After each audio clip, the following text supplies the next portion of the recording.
everyone in the country, all the armchair Monday morning quarterback type national security experts are weighing in criticism of President Trump and his decision to pull American troops back from the border between Syria and Turkey, exposing the Kurds, who are our allies. And so you had, of course, conversation all over the weekend and all this past week about how President Trump is just abandoning our allies. And I will tell you, it's a very, very serious situation. But I think a lot of people love to, certainly the never Trumpers and even others who are inclined to be suspicious of President Trump's qualifications for the presidency, are so quick to criticize and assume the worst and assume that no thought went into that. And actually, the situation is far more complex. But I'm going to start in today's First Five just to share with you a little clip. This little clip was played on air. Oh, actually, no, I want to start with a map very quickly. Matt, the very wonderful producer, has two maps. Just to give you a broad idea, a quick idea, clip number one is a map, broadly speaking, of the Middle East, just so we know where we're talking about. In this map, Turkey is green, Syria is pink and below it. So Turkey's kind of in the upper left-hand corner, Syria's below it and to the right. So that is the border where this dispute is occurring. Turkey has invaded Syria. And then clip number two, the very wonderful Matt, is a bit more of a close-in look. And in this map, Turkey is this orangish color, and Syria is green. And it's just interesting, in America, we have all these people who, I'm going to tell you, couldn't find those two countries on a map in under a minute if you gave them $1 million, but they certainly know that President Trump is to be criticized. I will say the situation is very complex over there, and I don't lightly dismiss the idea of not standing with the Kurds. However, I wanted to play one other clip to start with, and this is actually a clip from ABC, the American Broadcasting Corporation, ABC News.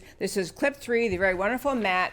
This is what was played on air by ABC News about the impending. So Turkey did invade, and they invaded this northeastern area of Syria where the Kurds are, and the Kurds were hoping for America's help. America's troops pulled back. So this is what ABC played on air.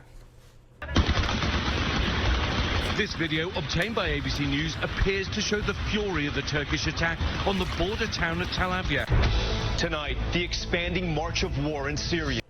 Okay, the effort is, of course, to portray that this horrific, and war is horrific, and fighting is horrific, and I'm sorry that we ever have it, but that news clip was played by ABC on their evening show and on their morning show again, only to be exposed as actually a clip from a gun range from 2 years ago inside the United States of America, a gun range that has some kind of gun show. Somebody saw that video on ABC, and they were part of the gun range shooting expedition. These people have something, they call it their, it doesn't matter. They have some big event every other year or twice a year or something, and they have at this gun range. So that was not filmed from the northern part of Syria. That was not film involving the Turks invading and shooting at the Kurds. That was from voluntary involvement in a gun range in the United States of America.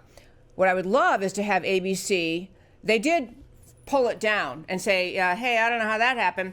They ought to look into that, and somebody should be fired, because obviously, it's not just that they played something that was completely bogus.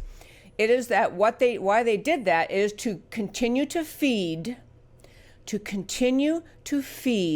the anti-Trump, anti-American. Trump is terrible. Isn't he awful? He abandoned the Kurds. Let's all hate on Trump. Let's all agree he's a terrible president. This fit their narrative, so they played it. That's what ABC did. But developments today have actually been looking up. I'm going to dive in more to what some of the experts had to say about the Kurds and are not standing right next to them on the northern border of Syria as the Turkish army attacked. But I want to finish something that happened today in this First Five, and that is this idea. President Trump said that he would, if the Turkish army engaged in any conduct he did not approve of, not like, that he would disable, he would attack the Turkish economy. He actually put out an executive order. President Trump did an executive order saying essentially that that he put extreme sanctions on Turkey as a result of this invasion. Turkey now, just either yesterday or today, Turkey has now reached out to the president. to be clear, President Trump on the phone with the leader of the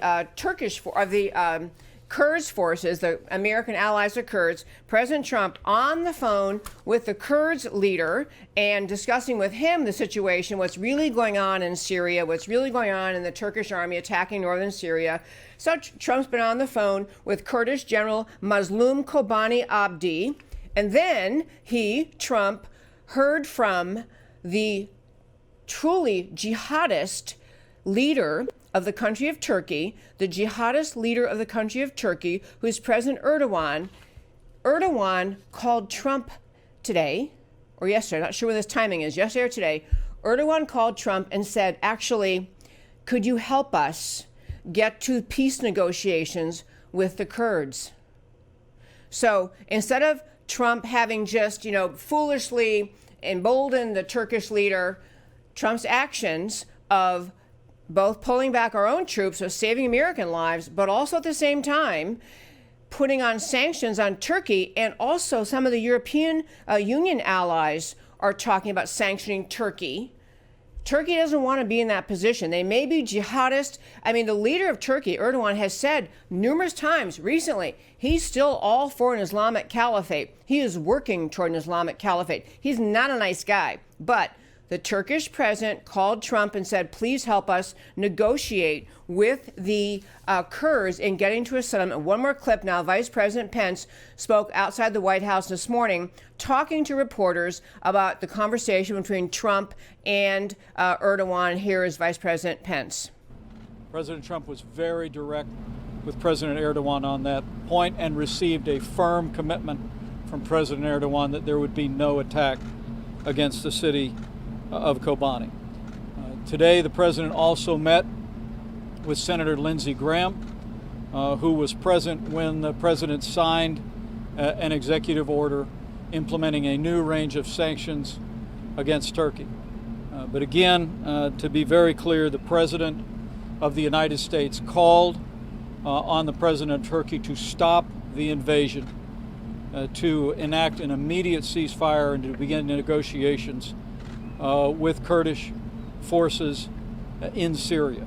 And the president has directed me to lead a delegation to Turkey to begin those discussions about how we can bring this violence to an end.